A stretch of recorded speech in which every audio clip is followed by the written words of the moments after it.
Bueno chicos, empezamos esta segunda semana ya de clases online. La clase de hoy pues va a ser una clase donde solo vamos a dar teoría. Vamos a intentar hacerla breve, no muy larga, y que empecemos la semana pues no con demasiada angustia. Además he aprovechado el puente para modernizar esto un poquito. Lo podéis ver aquí en las dos imágenes de la portada para ver si con esta modernidad de las presentaciones online, pues lo podemos hacer aún más ágil. Simplemente dos avisos antes de empezar.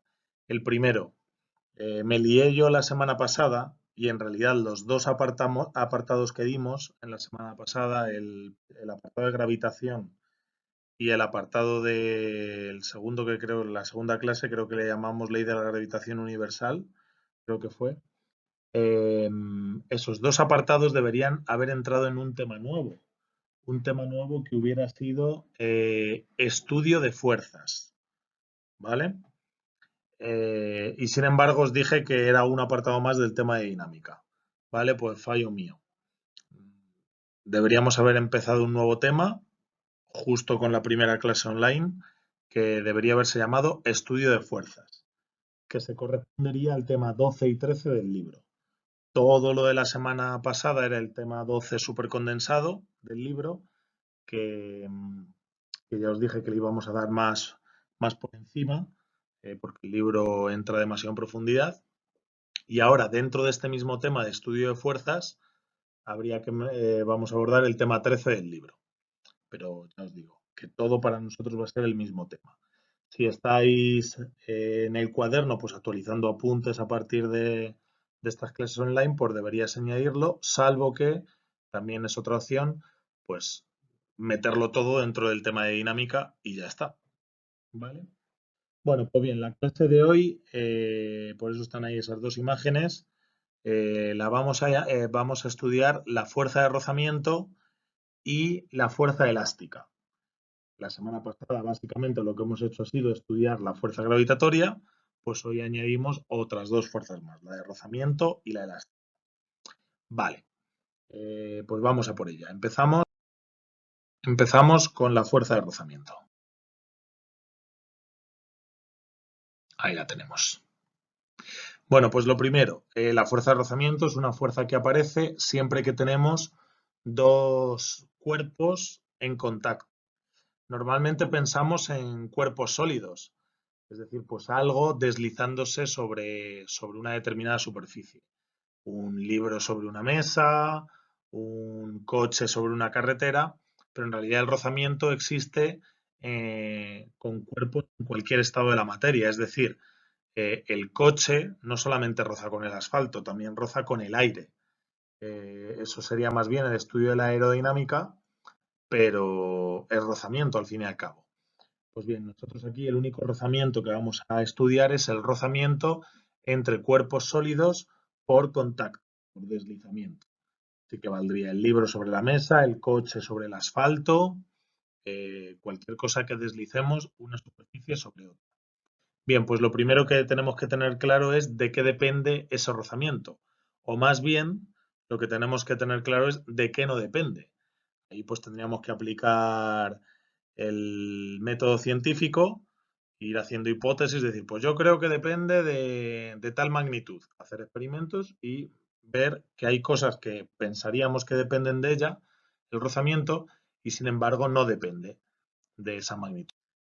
De esa magnitud. Pero bueno, antes de ver de qué depende y de qué no depende, lo primero sí que es dejar claro que la fuerza de rozamiento básicamente lo que hace es oponerse al movimiento. O sea, la fuerza de rozamiento lo que intenta es que las cosas dejen de moverse o que se muevan cada vez más despacio. Es lo primero a tener clarísimo. Y ahora sí, ¿de qué no depende la fuerza de rozamiento? Pues lo primero de lo que no depende la fuerza de rozamiento es de las superficies en contacto, o más bien del área en contacto entre los cuerpos que uno de los cuales se está deslizando. Entonces, ¿qué significa esto? Para entenderlo bien. Pues lo que significa es que si tú tienes un libro apoyado sobre una mesa, mientras el libro esté hecho entero del mismo material, te da igual cómo apoyarle sobre la mesa. va a rozar exactamente igual, le apoyes como le apoyes. Es decir, normalmente pues tenemos los libros apoyados en la mesa por su base, es decir, por la cara más grande, tú lo empujas y hay cierto rozamiento.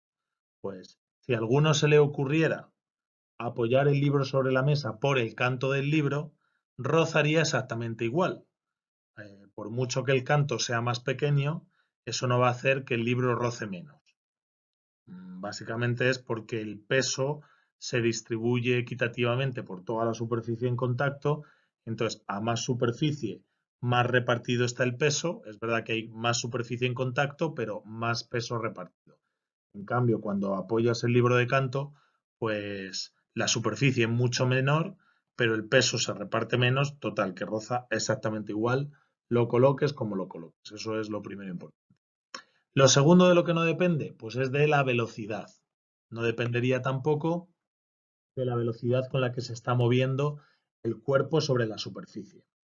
Fijaos que hablo ahí de relativa, porque en realidad cuando tú mueves un libro sobre una mesa, aunque los 35 de clase nos pongamos de acuerdo en decir, mira un libro deslizándose sobre una mesa, sabéis que como el movimiento es relativo, pues siempre puede haber alguien que desde su sistema de referencia, si se quiere empeñar, pues pudiera decir, mira una mesa deslizándose por debajo de un libro. Entonces, bueno, pues la cosa es que da igual quién se deslice. O sea, lo mismo me daría mover el libro por encima de la mesa que sujetar el libro y que alguien moviera la mesa por debajo del libro. Esos dos fenómenos, desde el punto de vista descriptivo, serían el mismo porque el movimiento es relativo. Eso rozaría exactamente igual. Pero ahora de lo que estamos hablando es de la velocidad con la que se está deslizando, y ya a partir de ahora lo vemos, el libro sobre la mesa. Entonces, da igual que el libro vaya rápido o que vaya despacio. Va a rozar exactamente igual. Esto es importante porque alguno podría pensar que, bueno, pues que si el cuerpo va muy rápido, pues va a rozar menos. Bueno, pues no. Por rápido que vaya el cuerpo, roza exactamente igual. Y entonces, pues, ¿de qué es lo que depende el rozamiento? Pues básicamente de lo que depende, es de la naturaleza de las superficies en contacto, es decir, de qué están hechos los cuerpos que rozan, los materiales.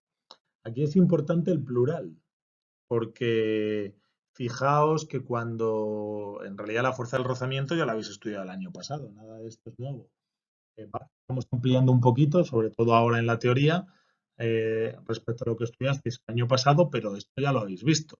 Y ya sabíais que, por ejemplo, pues en los problemas, el año pasado, cuando había un taco de madera deslizándose sobre una mesa, pues en el problema te decían rozamiento de la madera. Bueno, pues en realidad, fijaos que aquí estamos todo el rato hablando en plural, lo vamos a ver luego después, pero debería deberíamos hacer referencia a los dos cuerpos, los dos materiales que están en contacto deslizándose uno sobre otro, ¿vale? Así que en principio lo único que depende del rozamiento es de qué están hechas las cosas que rozan. Y bien, como habéis visto en el título, se titulaba Fuerza de rozamiento, por tanto estamos describiendo una fuerza, por tanto estamos describiendo un vector. La fuerza era un vector, pues este también. Y como todo vector, pues tiene módulo, dirección y sentido. El módulo, pues ampliamente conocido, era la formulita del año pasado. El valor de la fuerza de rozamiento, el valor de la fuerza de rozamiento es, esto de aquí, pues fuerza de rozamiento nu por n. Ya lo anticipo, nu es el coeficiente de rozamiento, n la normal. Bueno, pues el valor de la fuerza de rozamiento viene dado por esta expresión. La dirección de la fuerza de rozamiento, bueno, pues la dirección es la del movimiento. Y el sentido, pues en el fondo ya lo podíamos deducir por la primera idea que habíamos lanzado, el sentido se opone al movimiento, es opuesto al movimiento. ¿Vale? Bien, explicamos un poquito que no aparece en la diapositiva, qué es nu y qué es n. Nu ya sabéis que es el coeficiente de rozamiento, ya lo dimos el año pasado y de hecho ahora sí que vamos a ampliar más acerca de nu. pero ahí tenéis el valor del vector normal. Esa n le llamamos el vector normal y el vector normal es el conjunto de fuerzas perpendiculares a la superficie que están actuando sobre el cuerpo. Ese es el vector normal. Conjunto de fuerzas que estén actuando sobre el cuerpo perpendicularmente a su superficie. ¿Qué ocurría en cuarto de la ESO? Pues que básicamente si tú tienes una mesa y buscas fuerzas perpendiculares a la horizontal, si la mesa es horizontal, que lo suelen ser, actuando sobre el cuerpo, pues la única fuerza que está tendrías que buscar algo vertical, que lo perpendicular a la horizontal es la vertical, y la única fuerza conocida, sobre todo en cuarto de la ESO, vertical que pueda actuar sobre un cuerpo es el peso.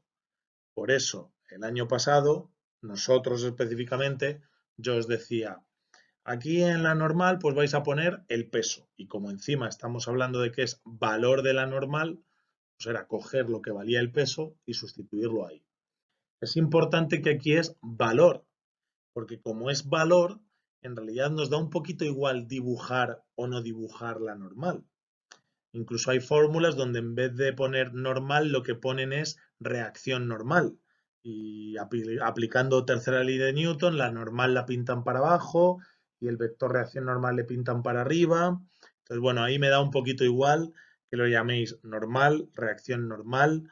De pintarlo se suele pintar para arriba, hacia arriba, y sería, pues eso, el total de fuerzas perpendiculares que estén actuando sobre el cuerpo, perpendiculares a la superficie sobre la cual se está deslizando. Entonces, pero ya os digo que como lo único que tomamos es su valor, pues lo mismo nos da pintarlo bien que pintarlo mal que no pintarlo. Nosotros lo pintaremos, pero llegado el momento de ver problemas de ejemplo, pues ya veréis el por qué hay que pintar. ¿Vale? Bueno, pues eso un poco respecto al vector normal. Si fuera horizontal la superficie, que ahora este año no lo va a ser, pues sí que sería el peso, seguiría siendo el peso. Para que lo entendáis, pues si estoy deslizando algo en horizontal, pero en ese algo pongo un ventilador en la parte de arriba, como si fuera una especie de hélices de helicóptero, pues tendría que, mi vector normal sería la resta resultante de restar el peso del cuerpo menos la fuerza que hace hacia arriba las hélices esas del ventilador. Obviamente, si tú le colocas unas hélices a un cuerpo, aunque no logre el cuerpo despegar, pero si lo tratas de mover, va a rozar menos con las hélices encendidas que con las hélices apagadas. ¿Por qué? Pues precisamente porque el efecto de la hélice es reducir el valor del vector normal. Pero vamos, que esto es de cajón. Me he metido un poquito, pero eso te acaba yo. Vale, a donde queremos detenernos un poquito más es con el tema del coeficiente de rozamiento. Lo primero que ya sabíamos del año pasado, que es que el coeficiente de rozamiento no tiene unidades. Eso, dicho con propiedad, es decir que es adimensional. Adimensional, cuando una magnitud es adimensional, significa que no tiene unidades, que no se mide en nada. No, suele valer entre 0 y 1, que por cierto eso no aparece ahí. Suele valer entre 0 y 1. Suele, pues es lo que la propia palabra indica.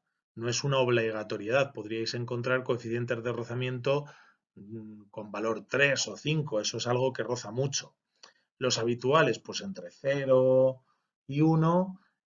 Puedes encontrar un 1,2, un 1,5, pero no mucho más para los problemas que manejamos nosotros. Y eso no aparece ahí, así que eso sí es importante que lo tengáis en cuenta. El tema del valor del coeficiente de rozamiento. 0,25, 0,5, 0,75, 0,6, 0,38, 1,2, te lo puedes encontrar, ¿vale? Eso es el valor. Pero ese numerito no va a tener unidad, no va a ser 1,2 metros, va a ser el coeficiente de rozamiento, nu o ni, dicho con propiedad, como diría don Alfredo, pues nu vale 1,2 y ya está. Luego, lo habíamos anticipado antes, el coeficiente de rozamiento depende de los, ahí está en negrita, plural, los materiales en contacto. Lo que os decía, si yo deslizo un taco de madera, o bueno, tal y como aparece en ese ejemplo, sería un taco de hierro, un objeto de hierro sobre una mesa de madera. Bueno, pues el año pasado simplemente parecería que lo importante sería decir coeficiente de rozamiento del hierro o coeficiente de rozamiento de la madera. Pues no. Habría que decir coeficiente de rozamiento hierro-madera, porque el rozamiento va a depender de que tienes algo de hierro sobre algo de madera. Si estuvieras deslizando un cuerpo de hierro sobre una mesa de plástico, pues tendrías que decir coeficiente de rozamiento hierro plástico. Si lo estás deslizando sobre una mesa de hielo, sobre una superficie de hielo, pues sería coeficiente de rozamiento hierro-hielo, ¿vale? Eso es la teoría. Entonces, en principio, tú si haces una búsqueda de coeficientes de rozamiento en Internet, lo que te deberían aparecer es una acepción a una doble superficie, como veis ahí, hierro-madera o hierro-níquel, a veces hasta se expresa con el elemento, con el símbolo del elemento químico. En la práctica, pues como el año pasado, seguimos indicando pues un material y ya está. Pues porque obviamente al final si deslizas cosas sobre el hielo, el coeficiente de rozamiento va a ser muy pequeño, deslices un cuerpo de hierro, deslices un cuerpo de madera. Pues aunque lo suyo sería decir coeficiente de rozamiento hierro-hielo o coeficiente de rozamiento madera-hielo, pero al final para los problemas, no para la teoría, para los problemas pues diríamos coeficiente de rozamiento del hielo o coeficiente de rozamiento de la carretera. Da igual que se esté deslizando una rueda de coche que una rueda de moto, incluso aunque estén hechas de distinto material, pues decimos coeficiente de rozamiento de la carretera. Repito, para los problemas, pero en la teoría sí que hay que saber que lo suyo sería indicar los dos materiales que están rozando. Vale, y ese tercer punto que veis ahí en pantalla es la gran novedad de este año y es muy importante también tenerlo en cuenta. Resulta que pasa algo raro con el coeficiente de rozamiento. Yo os decía que una vez que el cuerpo se está moviendo no depende el rozamiento de lo rápido que se mueva, aunque hay una excepción. En realidad sabéis que algo que está parado también lo podríamos describir como que tiene movimiento de velocidad cero. Bueno, pues en realidad cuando algo está parado, podríamos decir que roza más que cuando está en movimiento. Y esto se puede entender fácilmente con un ejemplo. Imaginaos que queréis mover una mesa que pesa bastante. Te pones a hacer fuerza, no logras desplazarla, empujas con mucha fuerza y de repente cuando por fin ves que comienza a moverse, te da la sensación como si de repente ya costara menos el que la mesa se moviera. Pues porque ya una vez que la has empezado a mover parece ya que todo va rodado. Bueno, pues no es una sensación, es que realmente una vez que la mesa empieza a moverse, el rozamiento disminuye y eso hace que la fuerza de rozamiento baje. Por eso siempre que lo que más cuesta es empezar a mover el cuerpo, pero una vez que ya el cuerpo se está moviendo, pues ya sigues teniendo que empujar con fuerza, o sea, tampoco es que se reduzca a la mitad, pero sí que el valor es un poco menor. ¿Esto matemáticamente cómo lo podemos expresar? Pues la única forma de expresarlo es diciendo que existen dos coeficientes de rozamiento. Lo tenéis ahí también marcado en negrita. Dos coeficientes de rozamiento. Uno estático, que sería el que actúa cuando el cuerpo está parado, y uno dinámico, que sería el que actúa cuando el cuerpo está en movimiento. Se representarían pues, con los subíndices E de estático y D de dinámico. Y claro, si siempre lo que más me cuesta es empezar a mover el cuerpo, como acabamos de ver, pues lo que tenéis que tener súper claro es que el coeficiente de rozamiento estático siempre va a ser mayor que el dinámico. ¿Vale? Eso es otro concepto teórico básico y fundamental. El coeficiente de rozamiento estático mayor que el dinámico. ¿Vale? No hacemos ningún problema de ejemplo de esto, primero porque el año pasado ya hicisteis varios y porque todos los problemas de ejemplo van a venir al final. Bien. Y lo último, la última gran idea, vuelve a ir en rojillo porque aquí en azul he puesto lo que habla del coeficiente de rozamiento, lo propio del coeficiente de rozamiento en azul. Y todo lo que habla de la fuerza de rozamiento en general va en rojo. Por eso la última idea aparece en rojo también, que es que en el fondo a nivel microscópico la fuerza de rozamiento tiene origen eléctrico. Es verdad que en primera aproximación tú puedes describir el rozamiento, el origen de la fuerza de rozamiento, pues como que ocurre, pues porque como las superficies en contacto tienen imperfecciones, pues el choque entre las imperfecciones de un cuerpo y las imperfecciones de otro cuerpo, pues es lo que hacen que aparezca el rozamiento. Y al chocar unas con otras, nos dificulta el avance del cuerpo. De hecho, si pulimos las superficies en contacto, el rozamiento disminuye. Pero bueno, disminuye hasta cierto punto, porque si pudiéramos pulirlo muchísimo, diríamos casi a nivel atómico, pues llegado a un punto, si te pasas de pulir, resulta que el rozamiento empieza a aumentar otra vez. Y claro, eso con la especie de teoría esta que os acabo de contar de que el rozamiento se debe simplemente a imperfecciones, eso no debería ocurrir. Cuanto más pulas, más debería reducirse el rozamiento. Y ya os digo, llegado a un punto, el rozamiento, si los materiales están demasiado pulidos, empieza a aumentar. ¿Por qué? Pues porque en el fondo el verdadero origen del rozamiento es la atracción eléctrica entre los átomos de ambas superficies, de ambos cuerpos. Ahí, pues los átomos ya sabéis que protones, electrones son cargas eléctricas, pues hay cierta atracción entre ellos y esa atracción es la que dificulta el avance de un cuerpo sobre el otro.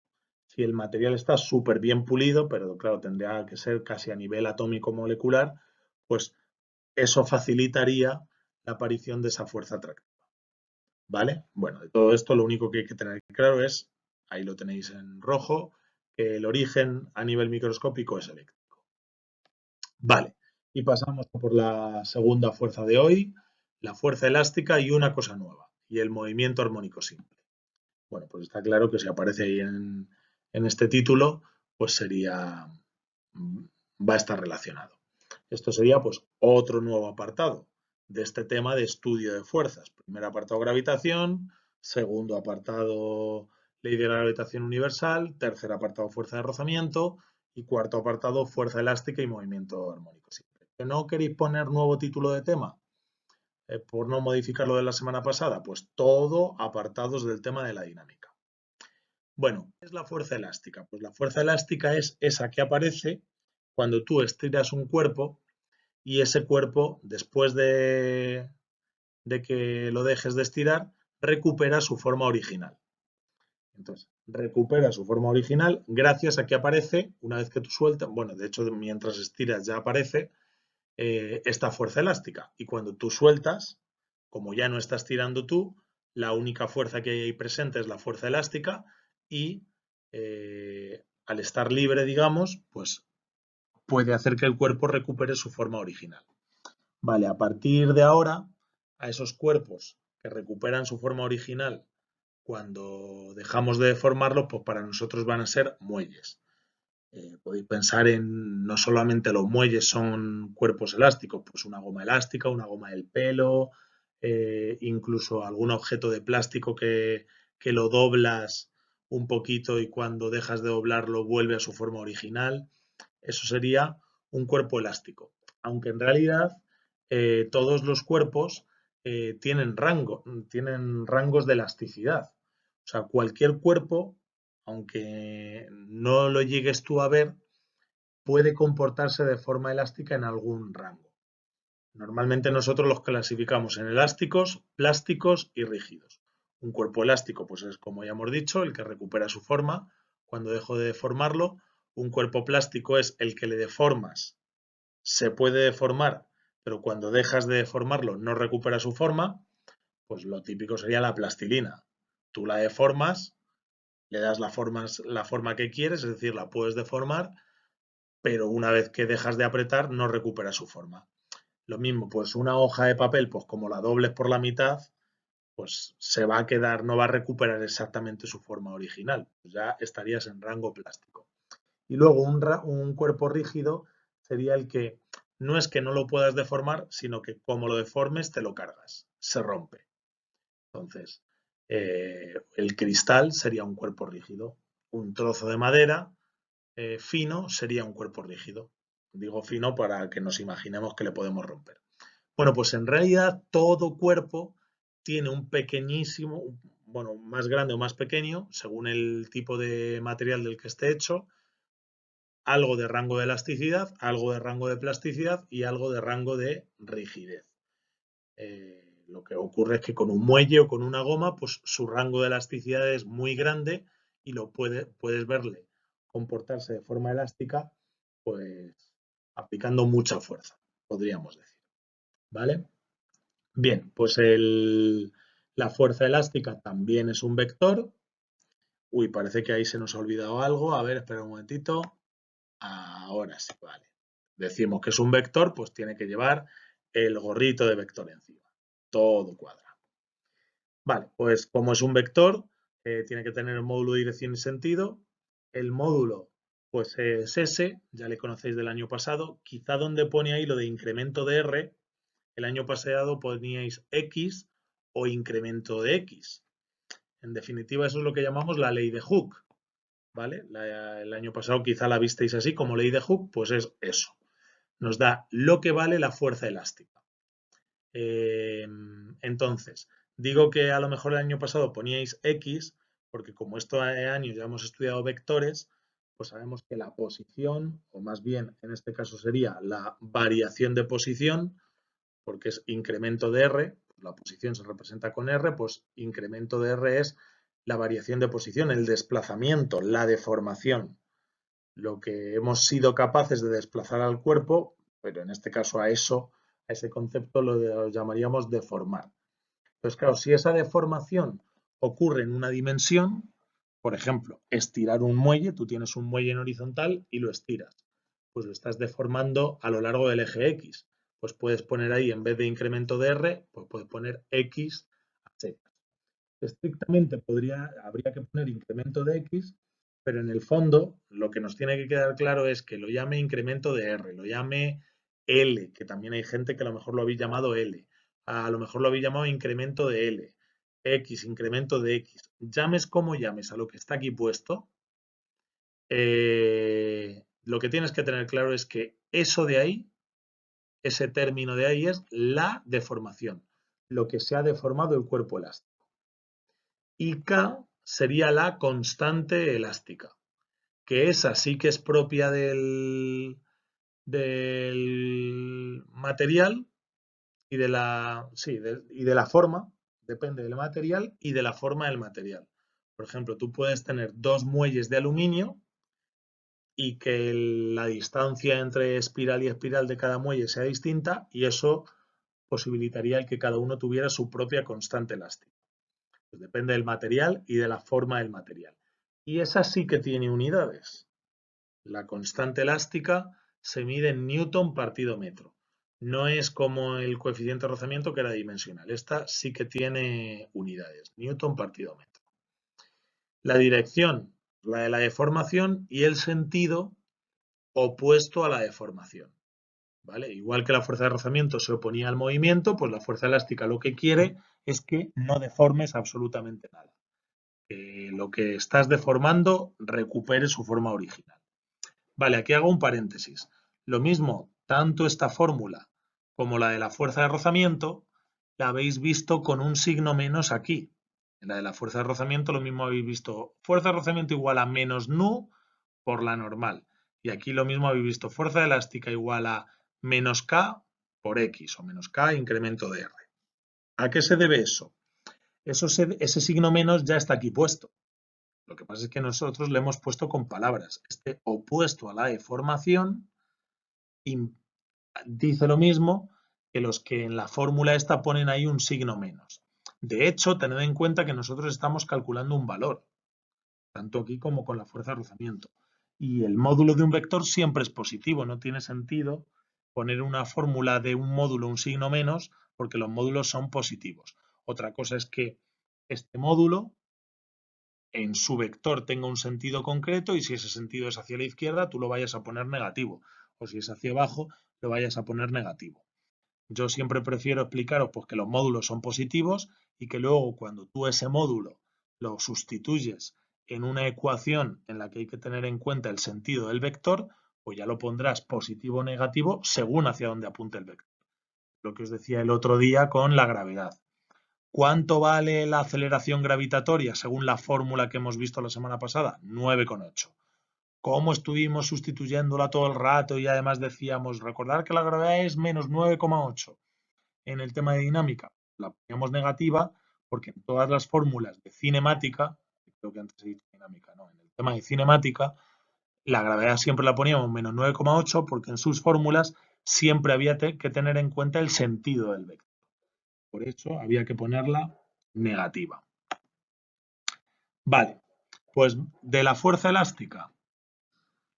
¿Qué más hay que saber de la fuerza elástica? Pues que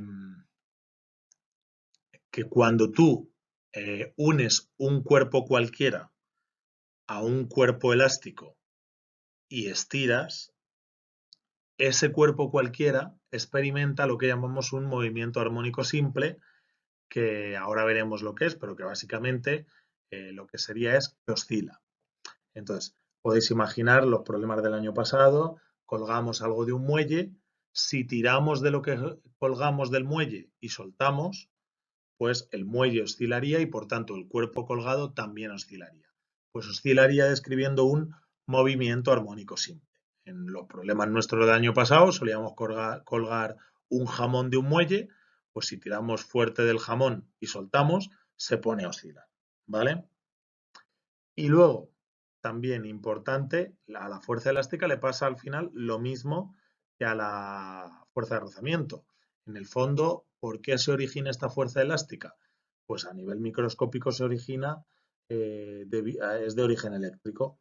¿Por qué? Pues porque cuando tú estiras un cuerpo, en el fondo lo que estás haciendo es cambiar de posición sus átomos y ellos lo que quieren es recuperar su posición original porque es donde estaban a gusto, porque estaban en el equilibrio.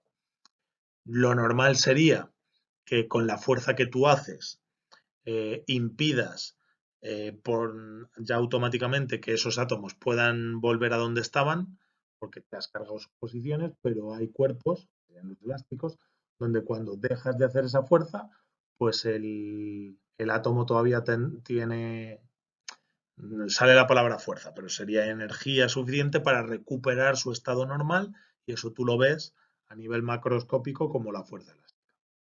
Básicamente igual que antes. Lo único que hay que tener en cuenta es que su origen a nivel microscópico es eléctrico.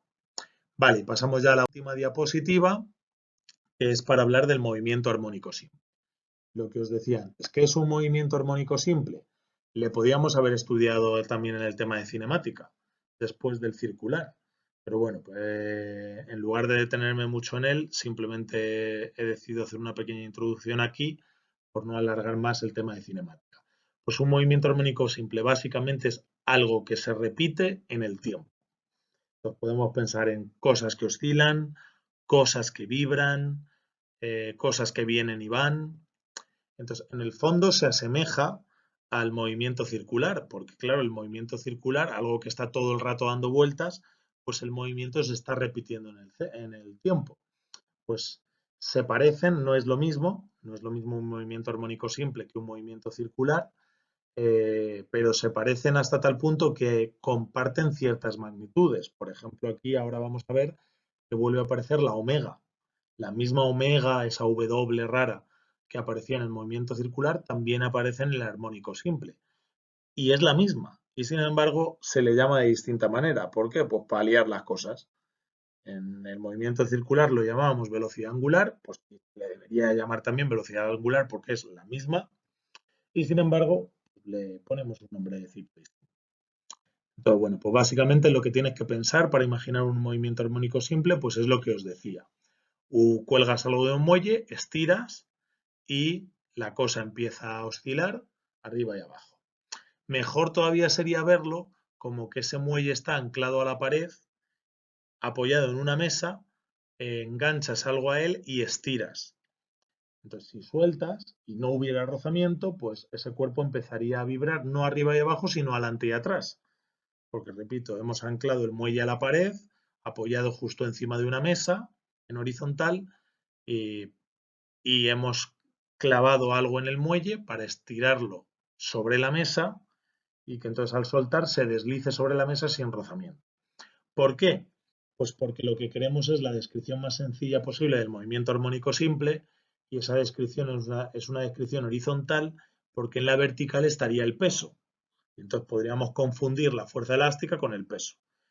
Entonces, como lo queremos lo más sencillo posible, nos lo imaginamos en horizontal y por eso su ecuación de posición la ponemos con X.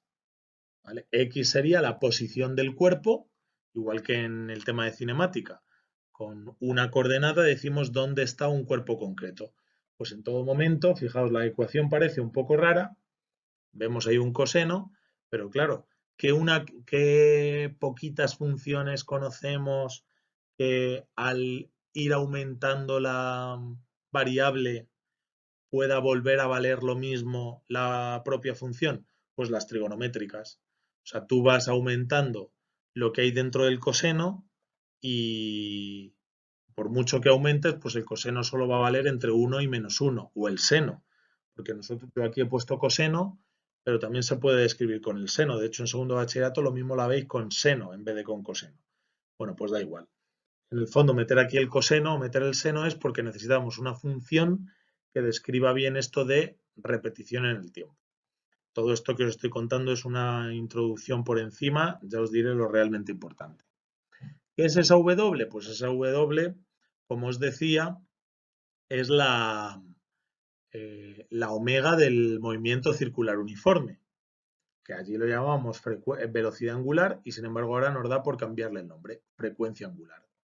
¿Qué es esta? Esta es muy fácil, es la amplitud, que es lo que he estirado.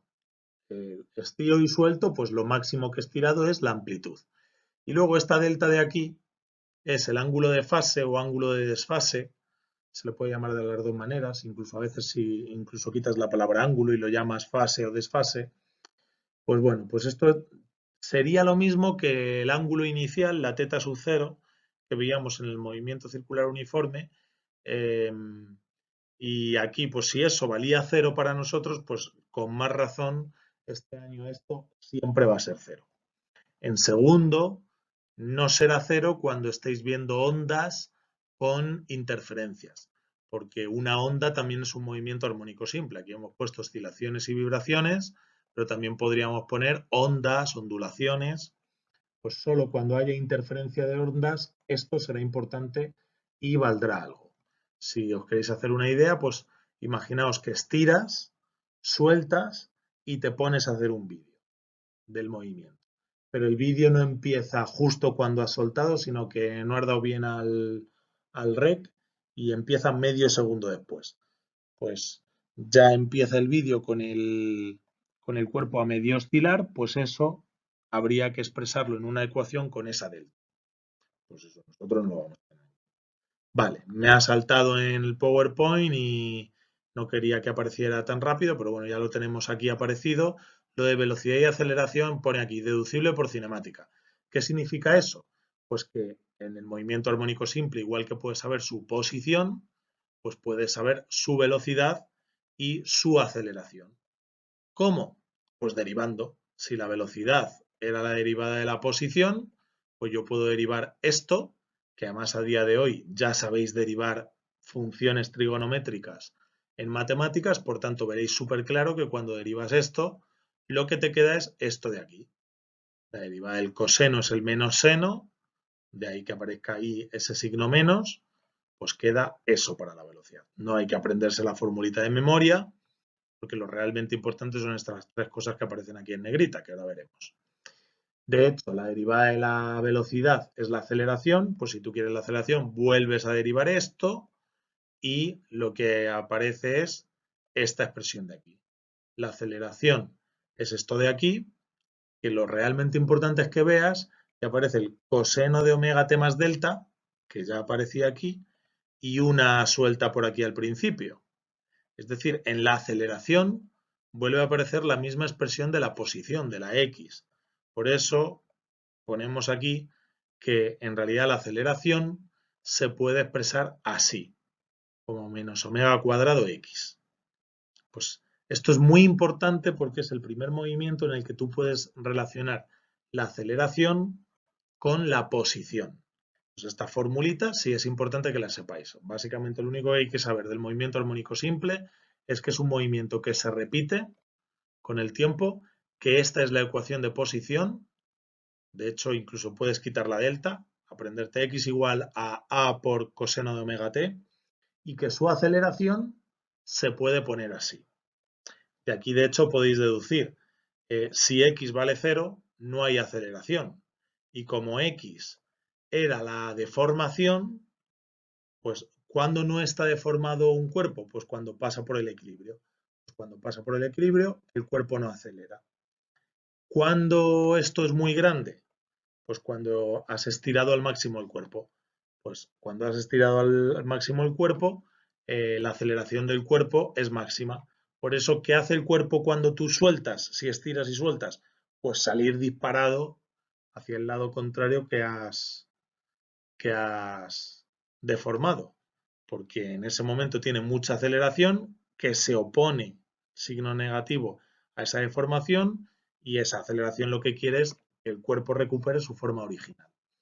Dando un vistazo rápido, con esta fórmula de la velocidad también podríamos poner una expresión parecida a esta, con raíz cuadrada y demás, que lo que nos diría es que la velocidad es 0 en los extremos, es decir, que cuando tú sueltas, el cuerpo en ese momento no tiene velocidad. Empieza a ir hacia el centro a toda velocidad, se pasa el centro, llega al otro extremo y en el otro extremo no tiene velocidad. Y en cambio, cuando pasa por el centro, si sustituyéramos en esa aceleración, la velocidad sería 0. Perdón, sería máxima. Pero bueno, estos datos también son curiosos.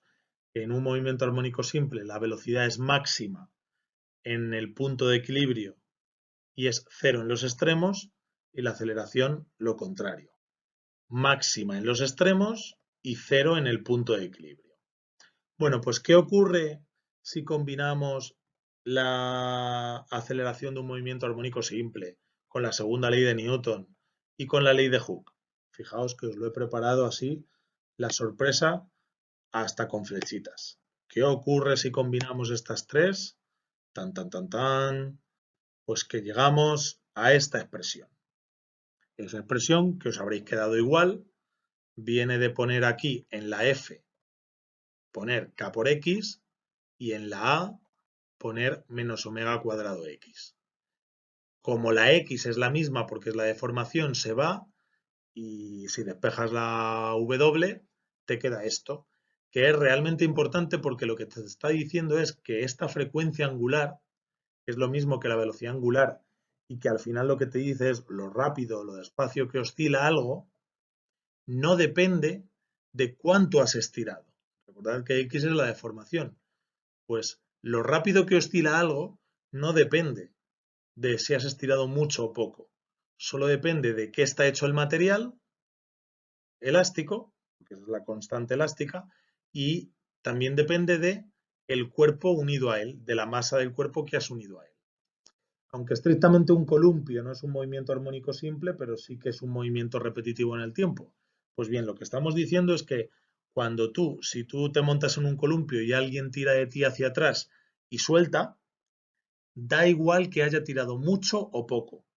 Vas a tardar lo mismo en ir y venir, porque ese ir y venir es la frecuencia o el periodo, lo que tardas en dar una vuelta, en este caso sería el periodo, que también en el movimiento armónico simple, el periodo sería lo que tardas en hacer una vibración, una oscilación. Pues no depende de que hayas estirado mucho o poco. Esto lo podríais hacer la prueba. Podéis ir a un parque, ahora no, pero pasado 1 o 2 meses, cuando vuelvan a estar operativos, podéis ir a un parque, montar en un columpio, tirar a la persona que ha montado muy hacia atrás, soltar y cronometrar cuánto tiempo tarda en ir y venir.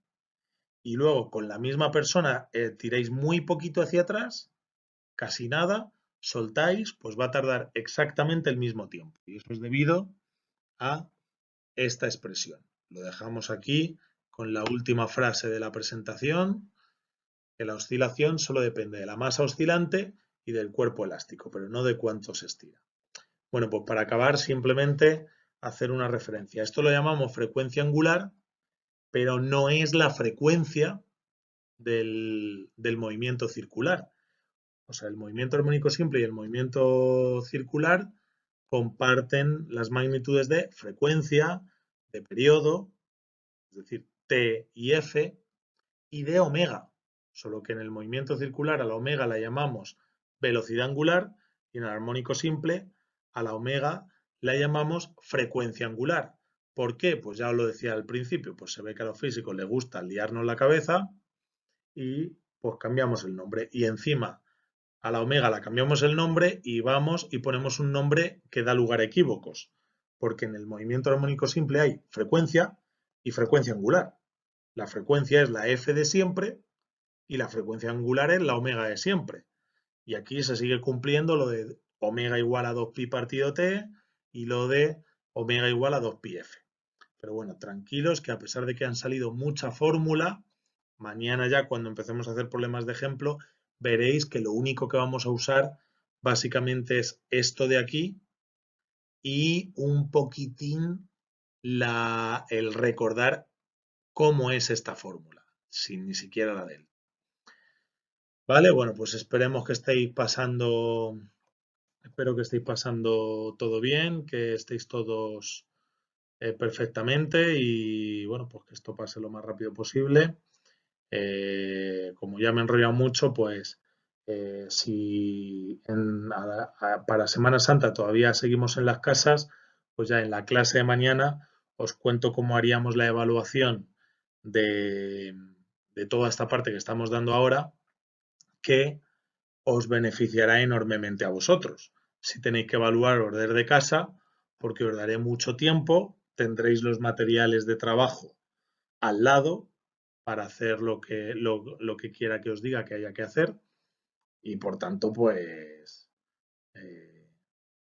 poniéndose pues será más fácil. Obviamente no os voy a decir hacerlo sin mirar el cuaderno porque todos vais a tener el cuaderno y los apuntes al lado y ya está. Entonces bueno pues dada que la situación está como está, pues si tenéis esa ayuda mejor para vosotros. Vale, pues me despido y mañana más. Mañana serán problemas de ejemplo y ya problemas de todo de segunda ley de Newton. ¿Vale? Pues hasta el próximo día, chicos.